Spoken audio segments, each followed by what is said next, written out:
Los corintios malentendieron su posición en Cristo. ¿Qué es posición, hermano? Es actitud o modo en que alguien o algo está puesto. Esto es una posición. Es la actitud que toma ante algo, ante una situación, el modo en que él se pone. Eso significa posición. ¿En qué modo está? Y miren, hermanos, que hablar de Corintios es hablar de muchos problemas. Hablar de la iglesia de Corintios, hermanos, es hablar, fue ahora sí el dolor de cabeza del apóstol Pablo, pero siempre con amor hacia ellos, siempre, hermanos, aunque los reprendía, y les dice, porque habían unos osados, hermanos, la palabra osado, atrevidos, personas que se atrevían. Habían unos que se atrevían a faltarle el respeto al apóstol Pablo. Entonces dicen, el apóstol Pablo en carta es muy fuerte, pero en presencia es débil. En carta es muy fuerte, pero en presencia es débil. Y el apóstol dice, tal como lo he sido en la carta, lo voy a hacer también cuando yo vaya con vosotros. ¿Qué queréis? ¿Que vaya con amor o que vaya con vara? ¿Cuántos alaban a Cristo, hermano? ¿Cómo quieren que yo vaya? Entonces, el apóstol Pablo amaba mucho a la iglesia de Corintio, la amaba, y el apóstol dijo, aunque ustedes tengan 10,000 años, solo tienen a un padre espiritual que era el apóstol Pablo. Aunque tengan 10,000 años, 10,000 personas que los cuidaran, que les hablaran, que les predicaran, solo tenían a un padre que los había engendrado por medio del Evangelio, que era el apóstol Pablo. La ciudad de Corintio, aunque todo el imperio romano estaba bajo idolatría, bajo inmoralidad, bajo el pecado, hermanos, Corintio, hermano, era la madre de todas las prostituciones.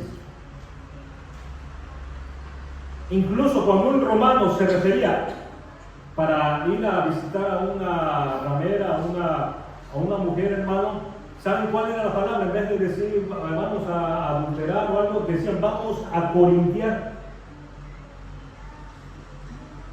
Era la palabra que ocupaban. Vamos a corintiar. Y es que en Corintios, hermanos, lo que era la ciudad de Corintios, había mucho comercio, pero había mucha prostitución. Había miles de mujeres, oiga lo que digo, había miles de mujeres entregadas a la prostitución. Cuando una persona iba a un templo pagano, era para prostituirse. Por eso dije, era un mundo de problemas Corintios, era un mundo de necesidades, pero que esas necesidades eran suplidas por la palabra de Dios, que esas necesidades eran suplidas y eran corregidas por los mandamientos de la palabra de Dios. Y por si usted no lo sabía, hermano, todo lo que escribió el apóstol Pablo fueron mandamientos de Dios. Por si usted no lo sabía, todo lo que él escribía, no fue algo que se le ocurrió, sino algo que el Espíritu Santo le reveló para mandamiento de su iglesia, para su iglesia. Cuando él escribe acerca de la jovencita, dice, si las daban sus papás en casamiento o no la daban, dice, ¿ves cómo no tengo mandamiento? En eso no tengo mandamiento del Señor, pero doy mi parecer. Y dio su parecer. Cuando él hablaba algo que no tenía nada que ver con los mandamientos, él decía, digo yo, no el Señor. Digo yo, y creo que tengo el Espíritu Santo. Esa palabra era para ese momento, para ese tiempo ahí. Pero después él decía, ahora dice el Señor y no digo yo, agárrense, porque eso sí es palabra de Dios. Eso sí era mandamiento, y eso no, el mandamiento de Dios no entra en negociación, sino que es algo que se tiene que cumplir, es algo que se tiene que llevar a cabo. Así que tantos problemas que había en Corintios, hermanos, tantas necesidades. Una de ellas era en que se peleaban los hermanos. Bueno, esto no me parece raro, la verdad dice que había pleitos, contiendas, divisiones, pero su pelea iba más allá.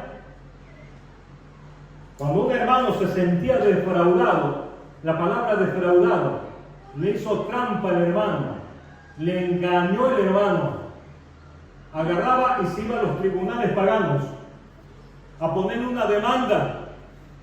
Vengo a ponerle una demanda a fulano de tal, porque me defraudó, me engañó, me vendió algo que servía y no sirve. ¿Alaban a Jesús? ¿Y saben dónde estaban los tribunales?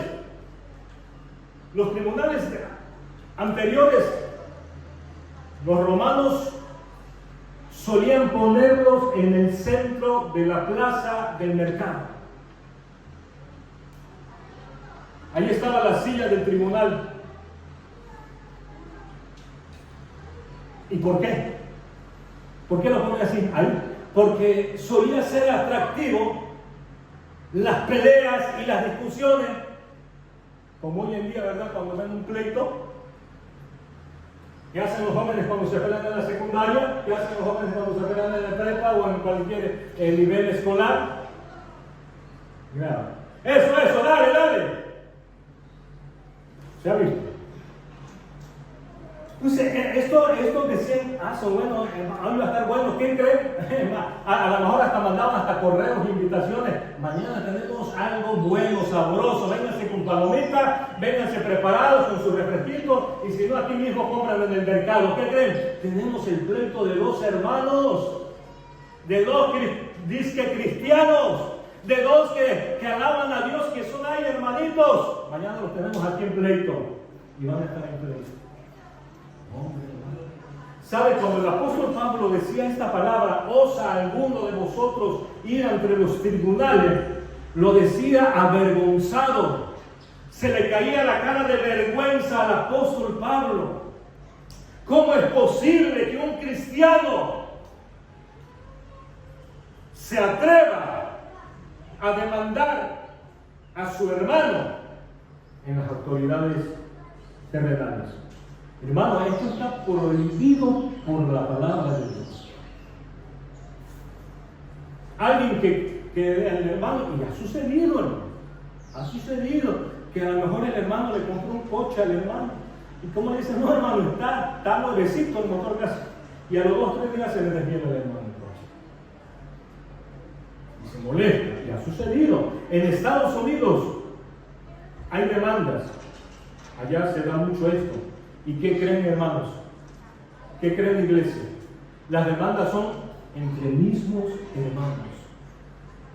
Un abogado que conoce de la palabra de Dios, hablaba con un pastor llamado Spurr, de ahí de Estados Unidos, y le decía, la mayoría de los casos que tengo, dice, ¿qué cree, pastor? Son de hermanos, de un hermano que demanda a otro hermano. La mayoría de los casos. Y cuando vienen a mí,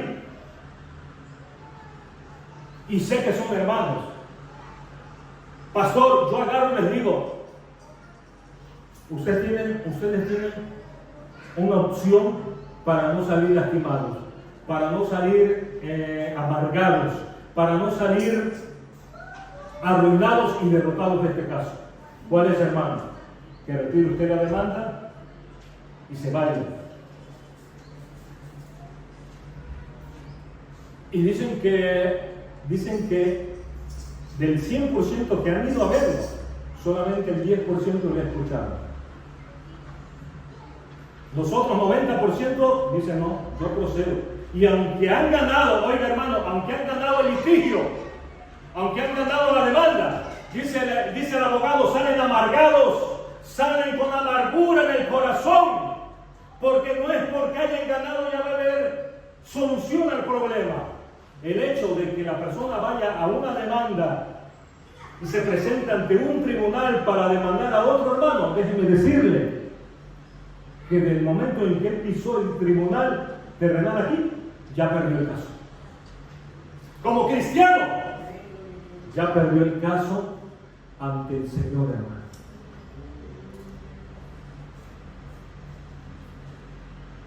Ya lo perdió.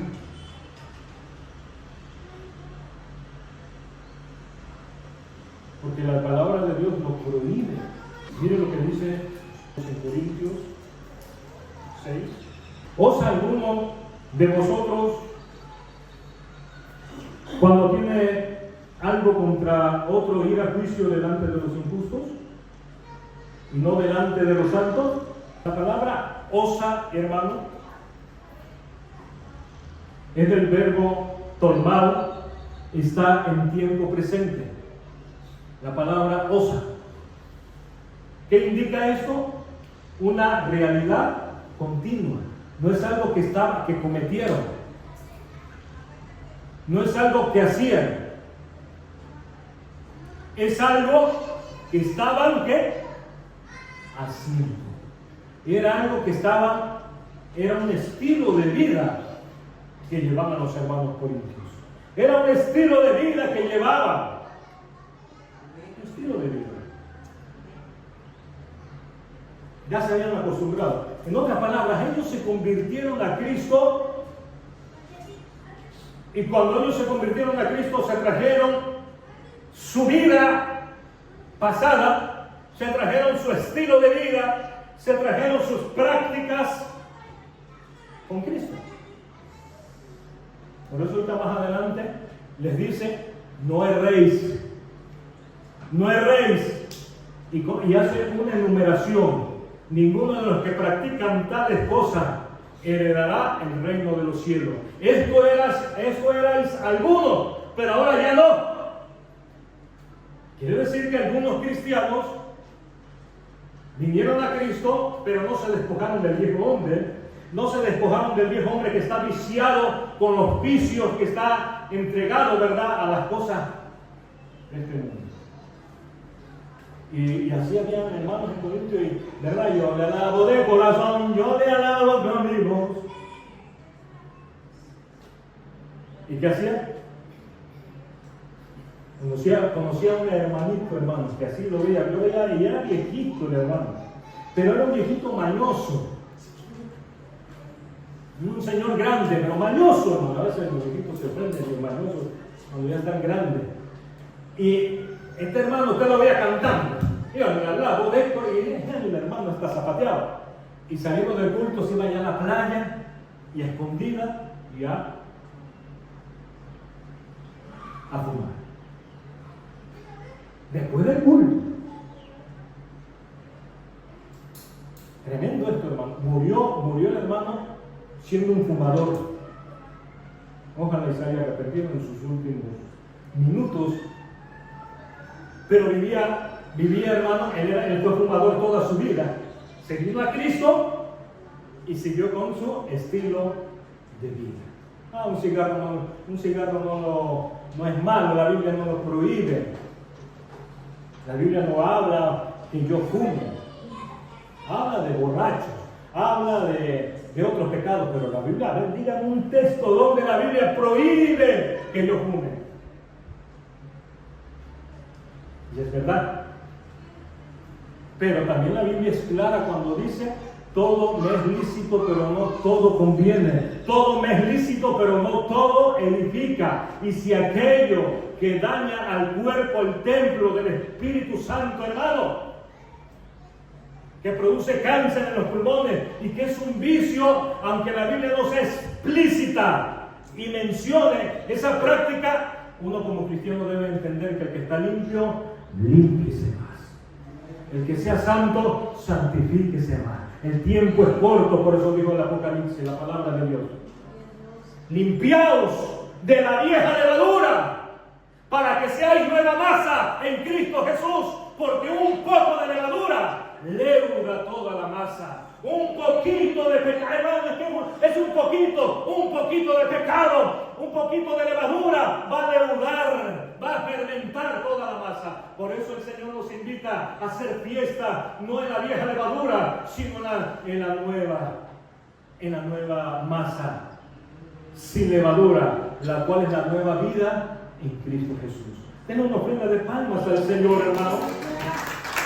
Aquí usted sí puede aplaudir, alabar al Padre, como se puede, ¿verdad? Pero aquí le damos la gloria y la honra al Señor, hermano. Versículo 2. ¿O no sabéis que los santos han de juzgar al mundo? Y que el mundo, ¿a quién? A los ángeles. ¿Cuánto más las cosas de esta vida? Si pues tenéis juicio sobre cosas de esta vida, ponéis para juzgar a los que son de menor estima en la iglesia. ¿A qué se refiere el apóstol Pablo cuando decía, ponéis a juzgar a los que son de menor estima en la iglesia? Se refería a los tribunales. ¿A dónde iba? ¿A dónde iba la gente? A los tribunales paganos, a poner las demandas. ¿Por qué dice si ustedes, la iglesia se le había olvidado, número uno, hermanos, el rango que tiene el cristiano en Cristo Jesús? Un rango, hermanos, grande en el Señor, hermanos, porque el que se une con el Señor, uno es.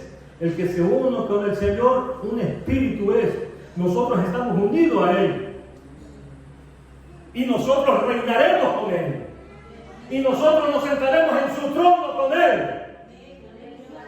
Oiga, ¿qué rango tiene el cristiano en Cristo Jesús? Y aquí explica, aquí habla de un juicio, hermano. ¿No sabéis que hemos de juzgar a los ángeles? Este es un texto, hermanos, algo muy difícil de entender, y se refiere a los ángeles, no allá arriba que están en el cielo, sino a los que se rebelaron, allá arriba, al diablo y sus ángeles.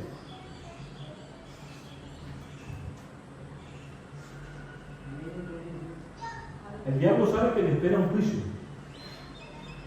y que cada cristiano va a formar parte de ese juicio. Vamos a estar con el Señor Jesucristo cuando Él juzgue al diablo y a sus ángeles, a los demonios. Ahí va a estar el cristiano al lado de Cristo para juzgar. Los apóstoles ya tienen su juicio.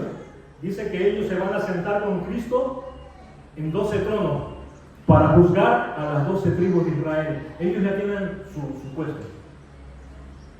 Pero nosotros como iglesia vamos a juzgar con Cristo a los ángeles.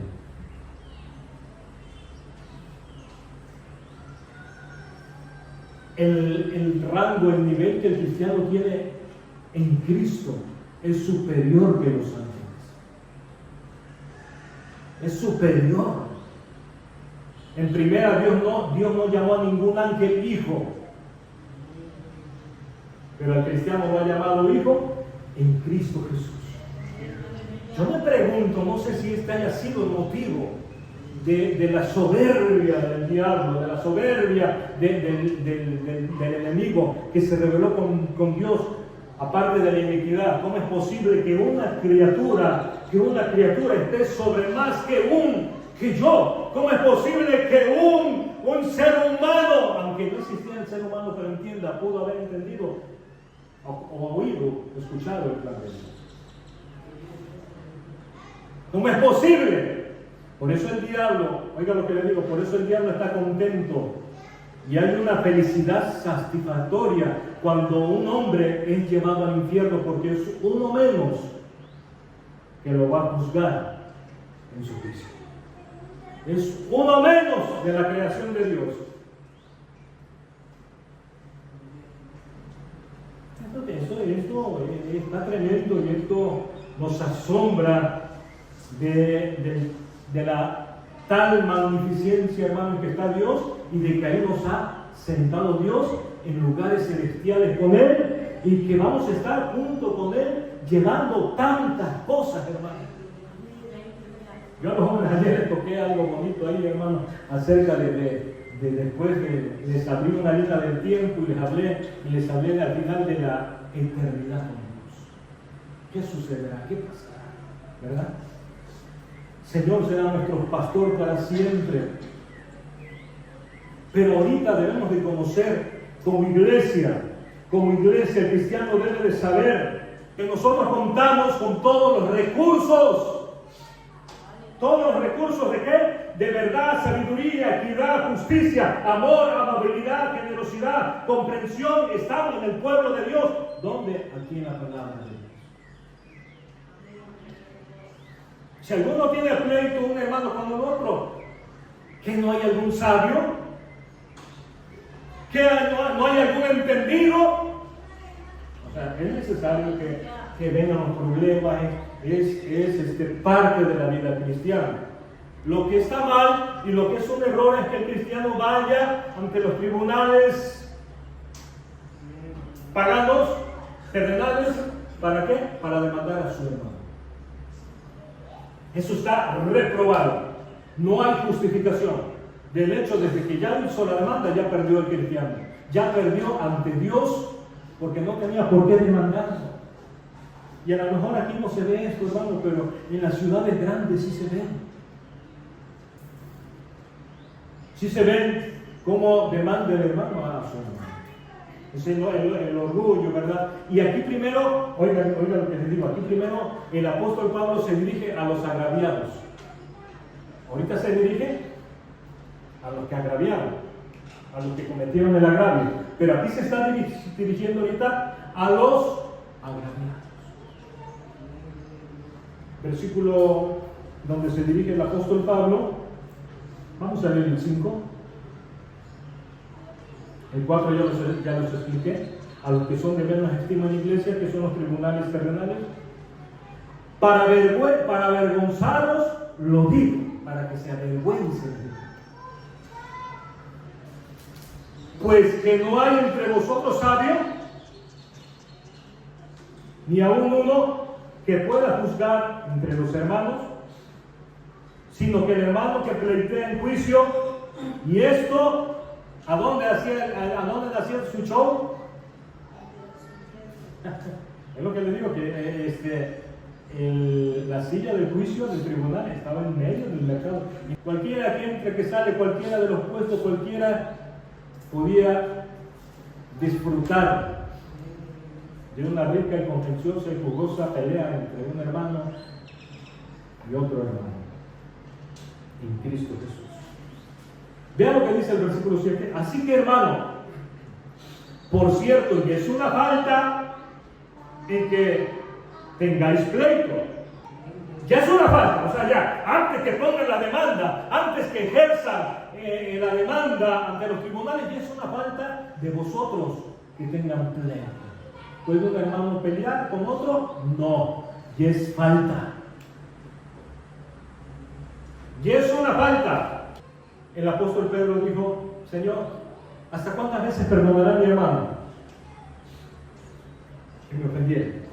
O sea, no dice a cuántas veces mi hermano me perdonará, no, ¿hasta cuántas veces perdonaré al hermano? ¿Hasta 7 veces? O sea, yo estoy dispuesto, el apóstol así bien espiritual, ¿verdad? Yo estoy dispuesto a perdonar a mi hermano unas 3, 4 veces, así con mucho ganas, ¿no? Hasta 5, así con mucho de corazón. Pero hasta 7. ¿Y qué le dijo el Señor? No te digo que 70, no te digo 7. Pedro a lo mejor sintió un alivio. Gracias, Señor, porque no iba a, creo, poder soportar 7, ¿no? No te digo 7, sino 70 veces 7. Que esa cifra, aunque si usted la multiplica da 490 veces, no es la cifra en sí, sino que da en sí es un número ilimitado. La frase, la expresión, da a entender que no tiene límite.